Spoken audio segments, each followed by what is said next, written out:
Good morning, everyone. Welcome. My name is Menachem Creditor. It's my honor to serve as scholar in residence and rabbi for UJA Federation of New York. We bring you Torah and music, blessing, and community every weekday. We've been doing so since March 18th, 2020. Today it is April 1st, 2026. No fooling.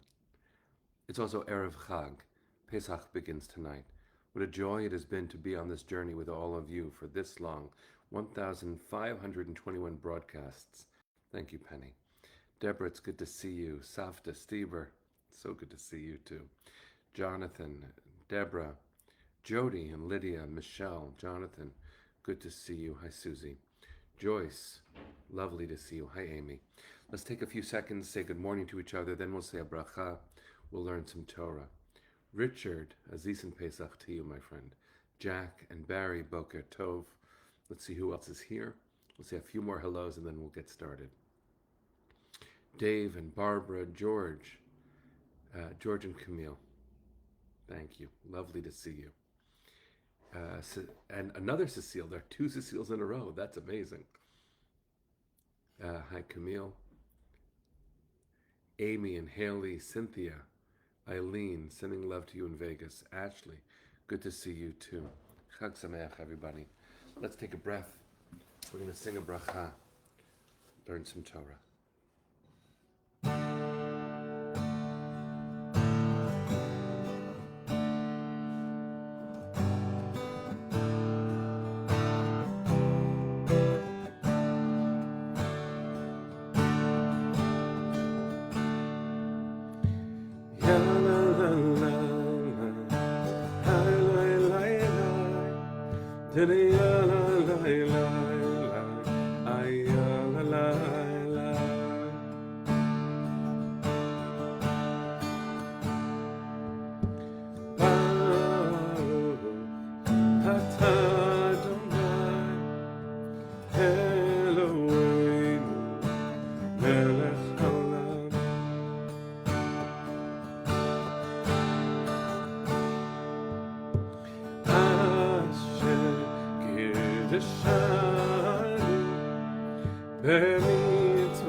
לעסוק בדברי תורה, הפוך בה והפוך בה, לעסוק בדברי תורה. תני עלי לי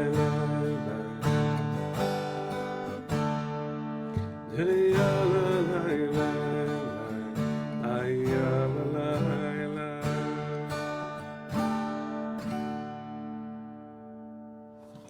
Good morning, everybody. It's good to see you, and wherever you are in the world, what a gift it is to be together, to learn a little bit as Chag is about to begin, at least here on the East Coast, even though some of us are already in the middle of Chag.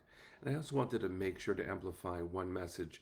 Shari just wrote, Pesach can be difficult for those of us without families to have Seder with. You are not alone. And let's be thinking of one another and sending love this evening. Shari, that might be the most important thing that any one of us could have said. It is so important for you all to know, just as when we began this broadcast, being isolated at home in quarantine, and now that it's continued for 6 years as the world continues to grow but also shiver. No one is alone. In fact, tradition has a very interesting thing to say about that. The Manish Tana, the why is this night different? The four questions, which are actually four responses to one question, if you look closely, are actually supposed to be asked. It's part of what we must do.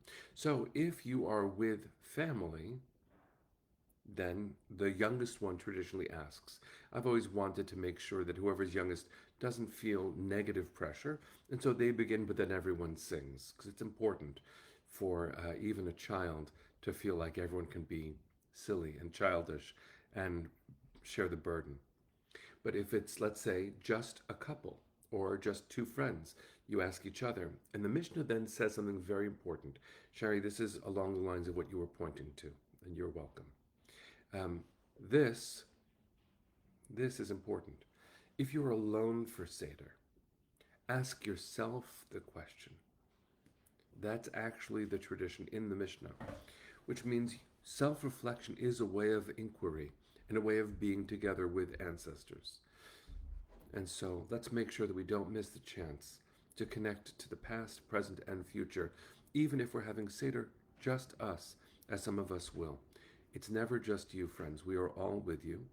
And you asking yourself questions is hearing the voice of your ancestors through your own mouth, which is another way of saying not alone.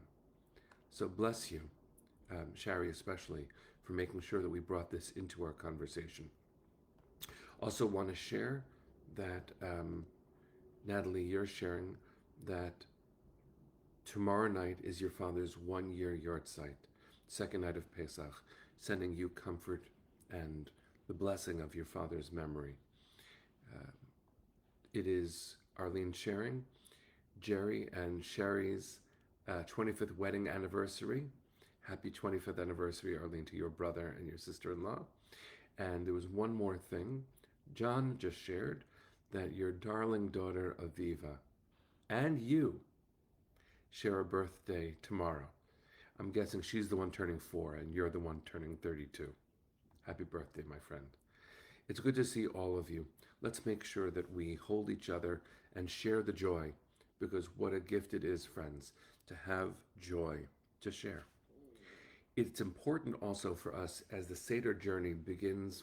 This is important to know that the Haggadah begins with Gnai, with degradation.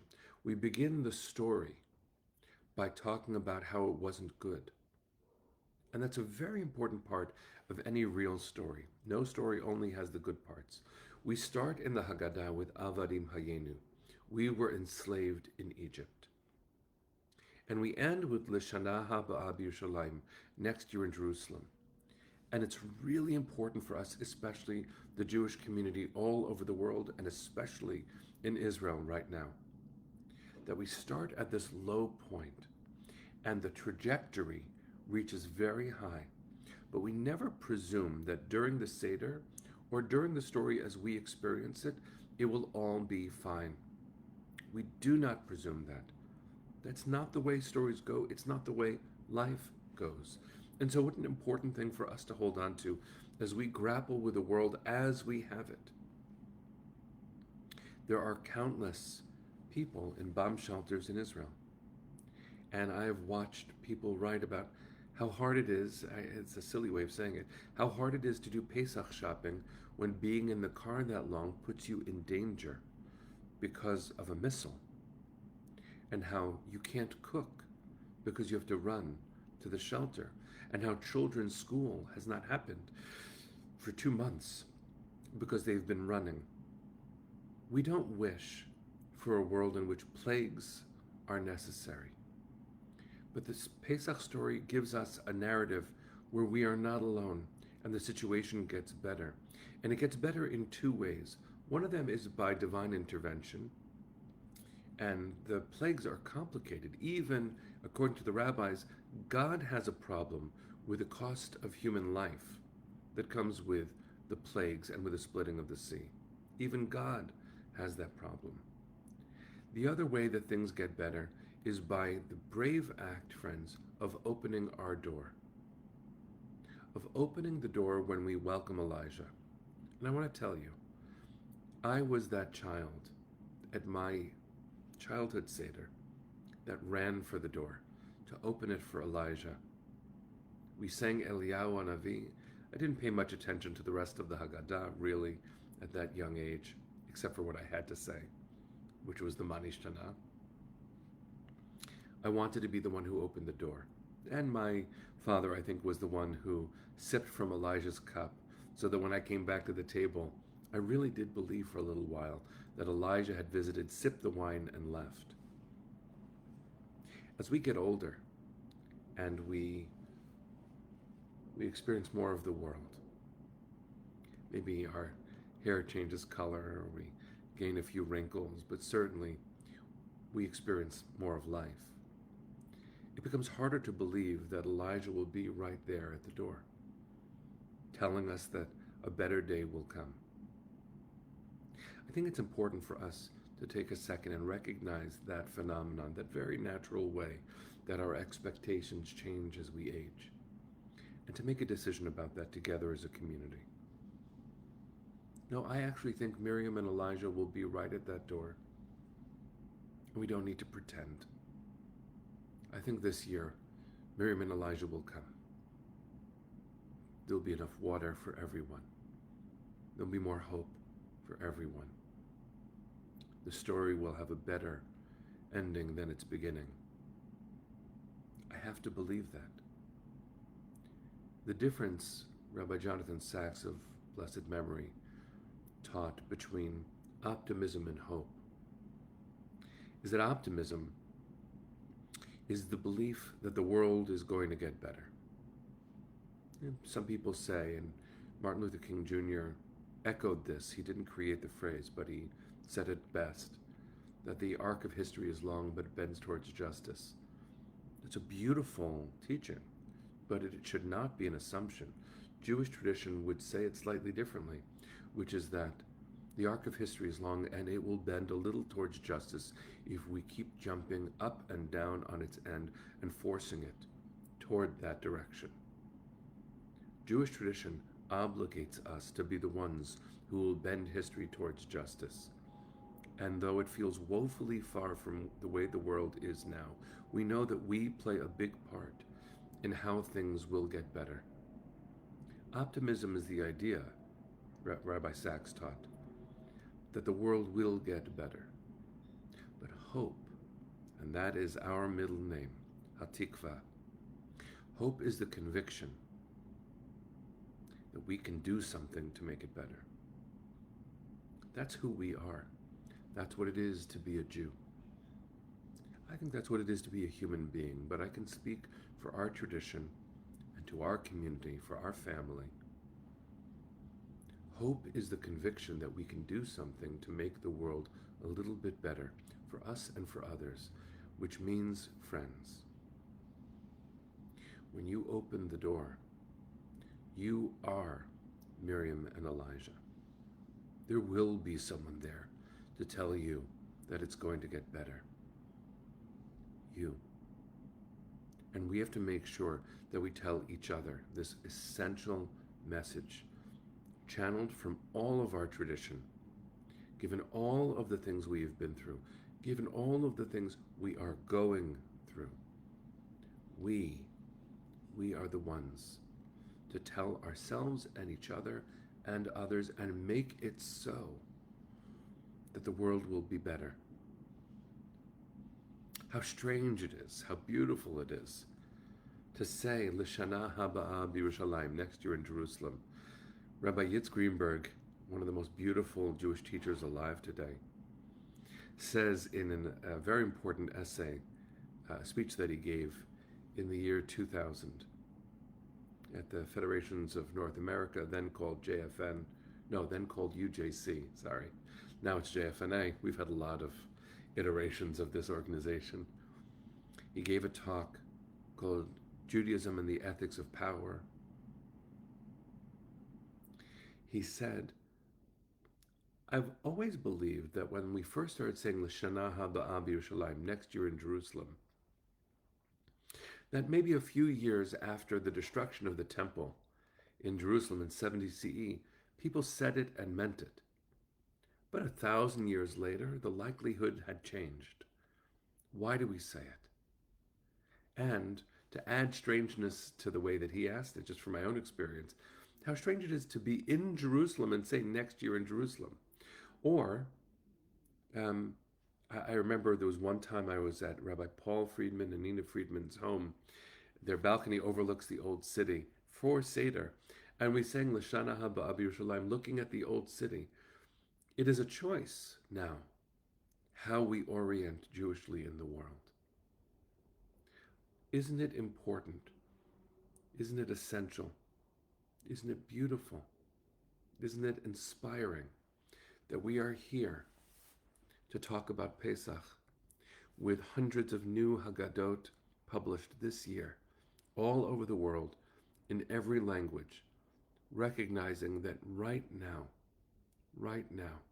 is the chance to exercise the freedom that we were praying for.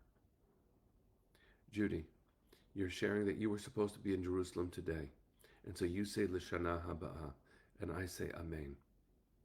And those in Jerusalem, and Tel Aviv, and Cholon, and Beersheba, and Kiryat Shmona, everywhere you are, Haifa, just keep on naming all the places where human beings live. Make sure that when we do so, we include all of the Jewish villages and cities, all of the Arab villages and cities. When we say L'Shana Haba'ah B'Yerushalayim, we don't mean only our family should be okay next year. We mean that if Miriam and Elijah are to arrive this year, they have to arrive for everybody. When we talk about the plagues, the necessary steps to our freedom, and the deaths of the Egyptians in the Red Sea, we reduce our joy because it cannot be complete joy until every person on earth, every image of God, knows it. May Elijah and Miriam be waiting when we open the door tonight. May the choices we make, the convictions we embody, not just talk about, help them come even faster. May it be a sweet and beautiful and safe and healthy Pesach for you and for yours, for Am Yisrael and the whole world. We have work to do to make this true. I believe we're up for it. And Seder helps us gain the strength and wisdom to do this in the name of our people and to do it together. Let's send our hearts to the east. Let's double down on tikva, on hope, the conviction that we can make the world a little bit better. Kolon balevav penima nefesh Yehudi homia ulefate mizrach kadima ayin letzion Sophia od lo avda tikvateinu התקווה בת שנות 2000 להיות עם חופשי בארצנו ארץ ציון וירושלים להיות עם חופשי בארצנו ארץ ציון Yerushalayim. Am Yisrael Chai. Chag Sameach, friends. See you on Monday. Have a beautiful Pesach.